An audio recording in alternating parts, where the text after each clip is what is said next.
तो सोम में हम लोग को सोम का अदर नाम क्या है? स्ट्रेंथ ऑफ मटेरियल, ठीक है। उसी को हम बोलते हैं मैकेनिक्स ऑफ सॉलिड या मोस, और मैकेनिक्स ऑफ इलास्टिक बॉडी, ठीक है। Of strength. हाँ, ठीक है। अब सोम और ये मैकेनिक्स में पढ़ना क्या है, तो सोम में हम लोग क्या पढ़ना है कि इलास्टिक बॉडी के बारे में पढ़ना है। इलास्टिक बॉडी जैसे कि कोई बॉडी को फोर्स लगाए, तो अगर वो फोर्स लगा दी हम लोग तो उस पर लगाए तो क्या क्या अपना साइज शेप को रिगेन कर लेगा, तो उसके बारे में पढ़ना है। और इंजीनियरिंग मैकेनिक्स में क्या पढ़ना है कि रिगिड बॉडी के बारे में पढ़ना है। मैं रिगिड बॉडी कहने का अर्थ है कि उस पर अगर कोई फोर्स लगाए तो वो चाहे टूट जाएगा, इंक्रीज डिक्रीज डिफॉर्मेशन उसमें नहीं होगा, नो डिफॉर्मेशन इसका है, नो डिफॉर्मेशन होगा। और देखो, अगर हम लोग इलास्टिक बॉडी है, एक हम लोग रिगिड बॉडी है, तो ये तो हम लोग का रिगिड बॉडी हो गया, रिगिड बॉडी हुआ। तो जब ये रिगिड बॉडी है तो इस पर हम लोग फोर्स लगाए, तो इस पर फोर्स क्या करेंगे, इसको दाबेंगे, खींचेंगे, ये सब नहीं करेंगे। तो बस इसमें हम लोग क्या पढ़ेंगे, अगर रिगिड बॉडी है तो उसके बारे में क्या पढ़ेंगे कि एक्सटर्नल फोर्स हम जो लगाए तो इस बॉडी के ऊपर क्या क्या काम हुआ, ठीक है। अब इंजीनियरिंग मैकेनिक्स में हम लोग को रिगिड बॉडी के बारे में पढ़ना है, और रिगिड बॉडी में क्या पढ़ना है पता चल गया। अब सोम में इलास्टिक बॉडी के बारे में पढ़ना है, तो इलास्टिक बॉडी मान लो रबड़ है, तो रबड़ में अगर खींच दिए हम लोग, तो खींचे तो क्या होगा उसके कारण, खींचे तो एक तो हम लोग क्या क्या स्टडी करेंगे कि बाहर से जो फोर्स लगा उसके बारे में, दूसरा क्या स्टडी करेंगे कि उस रबड़ का जो इंटरनल काम था, इंटरनल फोर्स है वो क्या हुआ, इफेक्ट क्या पड़ा, इफेक्ट क्या फोर्स के कारण पड़ा, फोर्स के कारण, ठीक है। अब आते हैं इस पे, चल ठीक है। अब आते हैं मैकेनिकल प्रॉपर्टी ऑफ मटेरियल। तो मैकेनिकल प्रॉपर्टी ऑफ मटेरियल में पढ़ते हैं इलास्टिसिटी। इलास्टिसिटी बताई थी कि इलास्टिसिटी प्रॉपर्टी है एक कोई बॉडी का, बाय वर्च्यू मतलब आभासी प्रॉपर्टी है, ठीक है, जिसके कारण क्या करता है, अपोज करता है। द बॉडी क्या करता है, oppose any change being produce in its shape and size में। मान लो कि कोई एक बॉडी है, वो इलास्टिक बॉडी है, ठीक है, तो उस पर हम कोई भी फोर्स लगा रहे हैं तो अपोज रोकेगा कि हमको मतलब रबड़ है, कहेगा ए घिंचो मत, ए घिंचो मत, अब कुछ समय जाएगा वो टूटेगा, ज़्यादा लगा देगा तो, ठीक है। तो मतलब कि वो क्या करेगा, विरोध करेगा कि नहीं, हाँ। ए घिंचो ना, दर्द है, घिंचो मत करेगा। और जैसे तुम उसको छोड़ देगा, हाँ। तो अपना साइज से क्या कर लेगा, वो रिगेन कर लेगा, रिगेन कर लेगा। तो elasticity is the property of a body by virtue of which the body oppose any change being produce in its shape and size, और बोथ या फिर दोनों में, by some deforming force and regains its original shape and size as soon as the possible. मतलब as soon as deforming force is remove, बाहर का जो force लगा वो जैसे ही हट गया वैसे ही वो अपना साइज और शेप क्या कर लेगा, वो रिगेन कर लेगा, रिगेन कर लेगा। कोई दिक्कत यहाँ तक? No sir. अब देखो, the property of recovering the original length और शेप और size of the object after the removing of the deforming force is called elastic property. वही बात, इलास्टिक, इसको थोड़ा सा मतलब कि एग्जाम में आता है, 2014 में पूछा है कि मैकेनिकल प्रॉपर्टी ऑफ मटेरियल के बारे में थोड़ा सा लिखिए। 2014 में पूछ चुका है, 8 नंबर या 16 नंबर का पूछेगा, ठीक है। तो अगर पूछा तो इलास्टिसिटी लिखेगा। तो अब जब लिखने के लिए मिल गया तो इतना आसान चैप्टर मिला तो लंबा लिखेगा कि नहीं? जब लंबा लिखेगा तो क्या लिखेगा कि यह क्या है कि प्रॉपर्टी है जिसके कारण क्या है कि विरोध करता है कैंची में, कोई भी साइज को शेप को चेंज करने में डिफॉर्म होगा नहीं होने देता है, और अपना साइज शेप को वापस ला लेता है कब, जब डिफॉर्मिंग फोर्स को हटा दिया जाता है तब, ठीक है। अब आता है द प्रॉपर्टी ऑफ रिकवरिंग, जो मान लो कि खींचे हम लोग, उसके बाद वो क्या करेगा, रिकवर करेगा। तो the property of recovering the original length और शेप, जो साइज का था और शेप का था, और size of the bod object after the removing the deforming force is called elastic property. मतलब डिफॉर्मिंग फोर्स हटने के बाद अपना ओरिजिनल शेप और साइज को रिगेन कर लेगा, हाँ, वो तो है उस प्रॉपर्टी को क्या elastic कहेंगे, property। इलास्टिक प्रॉपर्टी, ठीक है। मतलब जो हम लोग फोर्स लगा रहे हैं वही ना डिफॉर्मिंग फोर्स है, हाँ वही है डिफॉर्मिंग फोर्स। हाँ, मतलब बाहर का जो इस फोर्स लगा position रहे से खींच रहे हैं, हाँ, डिफॉर्मिंग फोर्स हो वो गया, deforming force और जो वो अपना अंदर के वापस रबड़ इसका अपना भी लगा कुछ रहा है। फोर्स होगा तब तो, रबर का अंदर का फोर्स। हाँ उसको रिकवरिंग बताएंगे आगे, थोड़ा सा आगे चलो, आगे दोनों डीपली बताएंगे। आगे डिफॉर्मिंग का वर्ड है तो डिफॉर्मिंग समझ गया, हाँ और इलास्टिसिटी समझ गया, हाँ इलास्टिक अपोज करता है और वापस कर लेता है, और जो वो प्रॉपर्टी है कि रिकवरी करेगा उसी को इलास्टिक प्रॉपर्टी कहते हैं। हाँ अब एग्जाम्पल की बात करें तो square fibre is said to be more elastic, मतलब कोई भी एक स्क्वायर फाइबर जो है फाइबर का वो मोर इलास्टिक, या स्टील, सबसे या स्टील, elastic है। हाँ स्टील लेगा तो steel is more elastic than a simple piece of rubber. मान लो कि इलास्टिक कहने का अर्थ है ना कि मान लो स्टील को घिंच रहा तुम तो घिंचाएगा कि नहीं, घिंचाता है कि नहीं, नहीं खींचाता। ताकत ज़्यादा लगा मतलब गर्म करके किसी के घिंचा हाँ तो पता क्या हो? उतना नहीं पता चलता अंदर से, हाँ लेकिन मतलब होता है। इलास्टिक मतलब वो क्या हुआ कि रिगेन करने अपोज कर रहा है कि नहीं वो बता पहले। हाँ पोस्ट कर रहा है। अपोज कर रहा हाँ, है कर रहा है। और घिंचा रहा है और हाँ। फिर से मतलब थोड़ा सा अपोज कर रहा है कि नहीं, हाँ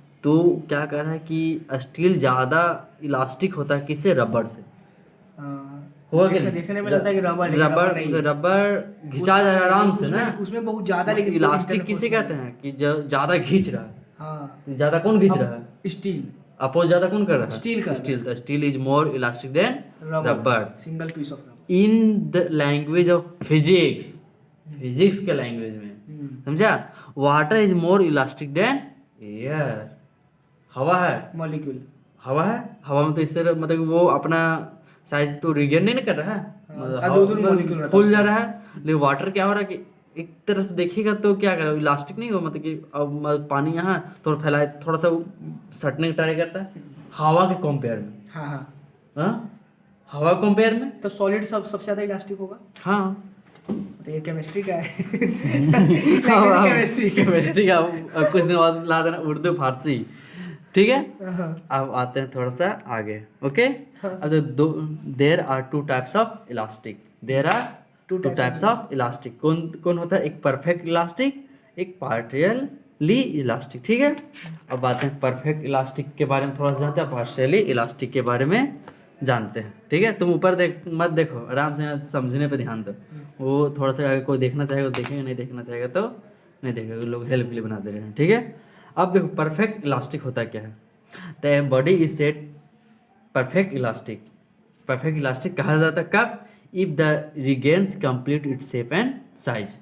कब, जब वो अपना साइज और शेप को कंप्लीट, मान लो कि रबड़ है, नॉर्मल रबड़ ये इस तरह से वो कभी कुछ सामान ले जाता है टेम्पो पे, तो टेम्पो पे ले जाता है तो क्या वो एक आता है रबड़ से खींचने वाला, साइकिल में बांधता, बुक बांधने के लिए इस्तेमाल करता होगा, हाँ हाँ 15-20 रुपये में मिलता था। हाँ हाँ तो वो क्या होगा, जो साइज का रहता है एक्चुअल में फिर रिगेन हो जाता है कि नहीं, लगभग मानते हैं 0.0001% इंक्रीज होता होगा, धीरे धीरे इंक्रीज था ना, बढ़ जाता है, बट नेग्लेक्ट मान के चलो तो क्या हो करता है, कंप्लीटली अपना साइज से गेन कर लिया कि नहीं। गेन कर लेता है। लेकिन अगर यही बैलून फुला दिया 5 रुपये वाला, उसके बाद दोबारा पानी और हवा निकाल दिया तो एकदम वही आता है कि बड़ा हो जाता है थोड़ा।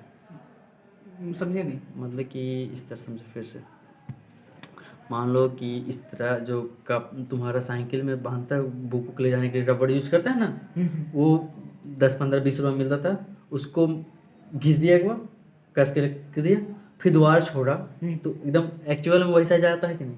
हाँ थोड़ा बहुत 19-20 होता होगा, बढ़ता होगा थोड़ा बहुत। लेकिन अब 5 रुपये बैलून दे दिए, उसको फुला दिया, हाँ उसको हवा निकाल दिया तो साइज में कितना बदलाव आता है, बहुत आता है। साइज इतनी वो तो रहबे करता 5 रुपये वाला, हाँ अब फुलाने के बाद छोड़ता है तो इतना बड़ा हो जाता है, एयर के तो वो हो गया पार्शियली इलास्टिक। बैलून। हाँ अब परफेक्ट इलास्टिक मतलब समझा मीनिंग क्या समझाना चाह रहे हैं, हाँ, कि हाँ। कंप्लीटली अगर रिगेन कर लिया तो उसको क्या करेंगे परफेक्ट, और पार्शियली कर लिया मतलब said partially elastic if does not regain completely shape size, ठीक है। पैराशूट। हाँ थोड़ा बहुत क्या हो गया, मतलब पूरा नहीं गेन कर पाएगा तो हाँ। पार्शियली कहला जाएगा, थोड़ा बहुत। थोड़ा बहुत वही, पार्शियल का मतलब तो वही थोड़ा होता ही बहुत, लेकिन गेन करेगा, इलास्टिक है, हाँ। ठीक है। अब आता है elastic limit, the state corresponding to the limit value of the load while the stress corresponding, मतलब जब स्ट्रेस है ना कोई भी कहाँ पहुँच जाता है, to the limit value of the load के लिमिट वैल्यू पर, which when applied and subsequently release does not produce permanent deformation is called elastic limit. मतलब कहने का अर्थ है ना कि मान लो कि कोई इलास्टिक बॉडी है, रबड़ है, रबड़ ही मान लो, अब उसको तुम घींचा घींचा, कह भाई मत घींच, फिर भी घींच, अपना ताकत लगा के रोक रहा, और घींच दिया, और घींच दिया, और घींच दिया, फिर क्या होगा? टूट जाएगा, टूट जाएगा। टूट जाएगा। मतलब एक पॉइंट आएगा जहाँ तक वो बचल रहेगा, लास्ट पॉइंट, वो लिमिट रहेगा उसका। जो लास्ट पॉइंट है ना, हाँ। उसी पॉइंट को इलास्टिक लिमिट कहेंगे। अच्छा, उसके बाद क्या होगा? परमानेंट डिफॉर्मेशन हो जाएगा। परमानेंट डिफॉर्मेशन, तो उसके बाद बेचारा वापस नहीं करे। तो इलास्टिक लिमिट समझ गया कि जब स्ट्रेस पहुंच जाता है, उसका प्रॉपर्टी इलास्टिसिटी खत्म हो जाएगा तब, मतलब। हाँ, मतलब इलास्टिक लिमिट किसे कहते हैं? हाँ, इलास्टिक लिमिट जब स्ट्रेस कोई भी वस्तु पर हम लगा रहे हैं, वो हाँ। लिमिट स्ट्रेस पहुंच गया ना, लास्ट स्ट्रेस, कोई लोड लास्ट, उसके बाद लगाएंगे तो वो रिलीज करेंगे तो परमानेंट डिफॉर्मेशन हो जाएगा ना, उसी को कहते हैं इलास्टिक लिमिट। समझा? हाँ, समझ गया। अब समझ गया कि नहीं हाँ, समझा? समझ गया। मस्त समझ गया। हाँ, अब देखो डिफॉर्मिंग फोर्स, कौन सा फोर्स? Deforming deforming force. अब तो डिफॉर्मिंग फोर्स होता क्या है एक्चुअली? External force. तो डिफॉर्मिंग फोर्स, अब तुम बोल रहे थे ना डिफॉर्मिंग फोर्स मतलब क्या हो गया? डिफॉर्मिंग मतलब कौन सा फोर्स है? तब से पहले बाहर से जो खींच रहे हो डिफॉर्मिंग फोर्स कहते हैं। हाँ, वही। तो क्या हुआ? वो एक्सटर्नल फोर्स कहलाएगा, हाँ। Deforming force. और वो क्या है? Change in shape and size of object. Actual में वही है ना, हाँ, डिफॉर्मिंग फोर्स। अब आते हैं रिस्टोरिंग फोर्स। क्या आते हैं? मतलब रिस्टोरिंग। इसको ऐसे खींच रहे थे, डिफॉर्मिंग फोर्स होगा। हाँ, मतलब ये बाहर खींचे तो एक्सटर्नल फोर्स। डिफॉर्मिंग फोर्स क्या है? एक्सटर्नल फोर्स है। Deforming force is a type of force, type of external force. ठीक है, type of Yes. External force Yes. Which change in size and shape, जो साइज एंड शेप में change कर देता है। जैसे कि स्क्वेजिंग ऑफ लिमून, लिमून को निचोड़ दाबना, समझा? वो सब क्या कहलाएगा तेरा? Deforming force. अच्छा बता, नींबू अगर दाबेंगे तो उससे क्या निकलेगा?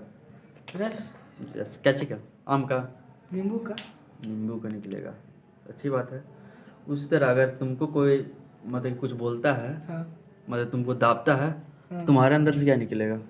गुस्सा। गुस्सा। हाँ, गुस्सा निकलेगा। मतलब तुम कहना चाहते हो नींबू में नींबू का रस भरा हुआ तो नींबू निकला, हाँ, तुम्हारे अंदर मतलब उसके हिसाब से गुस्सा भरा हुआ इसलिए गुस्सा निकल रहा है। हाँ। तेरे अंदर गुस्सा भरा हुआ है? नहीं, वही बोल रहे, नहीं, नहीं। खुद को ऐसा बनाओ कि तुमको कोई दावे, मतलब कहने का अर्थ है कि तुमको कोई छेड़े, मतलब बदमाशी तेरे साथ करे, तो तेरे अंदर जो रहेगा वही ना निकलेगा नींबू के जैसा। तो खुद को एक विद्वान बनाओ, हाँ। पढ़ने वाला, ताकि अगर तुमको निचोड़े नींबू के जैसा, तो जैसे नींबू से नींबू का रस निकला, आम का रस नहीं निकला, जो जिसमें रहेगा वही हाँ, निकलेगा। तो तुमको भी कोई तो तुम्हारे अंदर से गाली ना निकल के पढ़ाई के बाद निकल शास्त्र निकले। समझा? पता नहीं कहाँ से बातें ये आ गई, हमको नहीं पता है। अब आपको 50 देना ही पड़ेगा। कल 50 का पार्टी।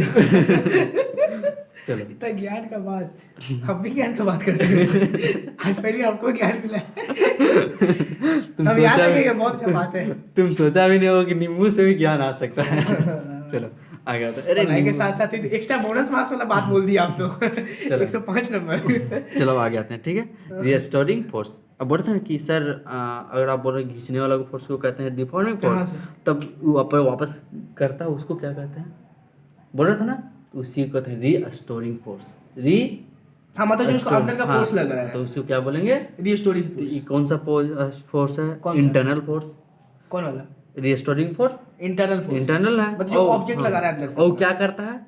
जैसे कि deforming force change size and shape में करता है, तो ये क्या करता है? अपोज करता है डिफॉर्मेशन, मतलब change size and deformation actual में होता है कि साइज और शेप में चेंज होना, हाँ। तो ये अपोज करता है। ठीक है, oppose in size and shape, कोई दिक्कत? No sir. डिफॉर्मिंग फोर्स तक तेरा मस्ती मस्ती में कट गया। ठीक है, अब आता है प्लास्टिसिटी। मैकेनिकल प्रॉपर्टी में ही चल रहे हैं, तो क्या आता है? Plasticity. It is a property of material. क्या है ये? Property of material, due to which it can not regain its original shape and size after the removing the external force. Elasticity में क्या होता है कि अंदर से घींचे कस के, तो अपना ओरिजिनल शेप से रिगिंग कर लिया। गिरने थोड़ा क्या बहुत क्या, तो कर दो लिया प्रकार का हो गया, परफेक्ट एंड Partial। पार्शियल। ठीक है, लिंक कर रहे हो आप। कर लिया। लेकिन ये क्या होता? प्लास्टिसिटी एक तरह प्लास्टिक मानो, क्या मानो?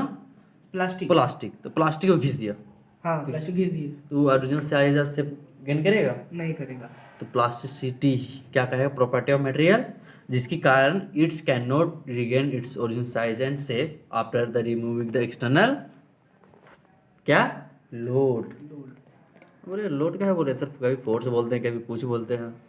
आपका मतलब कुछ किसी के ऊपर 4 किलो लोड चढ़ा हुआ है तो लोड इसलिए बोल रहे हैं कि हाँ 100 में अधिकतर तुम्हारा लोड ही यूज होगा, समझा? अच्छा, इसलिए लोड बोल रहे हैं, ठीक है। टेक्निकल टर्म है।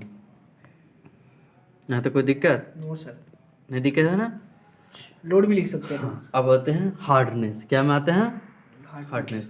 तो हार्डनेस क्या है? तो it is resisting behaviour of indentation and scratching. मतलब कि इंडेक्शन एंड स्क्रैचिंग कहने में ये विरोध करता है। क्या रेजिस्टिंग मतलब क्या होता है? विरोध करना, ठीक है। बिहेवियर विरोध करने का बिहेवियर है किसका? इंडेक्शन मतलब कोई भी चूर हार्डनेस मतलब ये है तोड़ रहे हैं, स्क्रैच के मतलब इसका चूर चूर कर रहे हैं मतलब पीट रहे हैं, तोड़ रहे हैं, तो उसका क्या करेगा? ये विरोध करेगा। हार्ड है मतलब क्या बोलते हैं? कोई भाई तेरा शरीर पूरा हार्ड है, हार्ड करने का अर्थ क्या है? कि वो विरोध मतलब उसको तुम पीट रहा है तो क्या कर रहा है?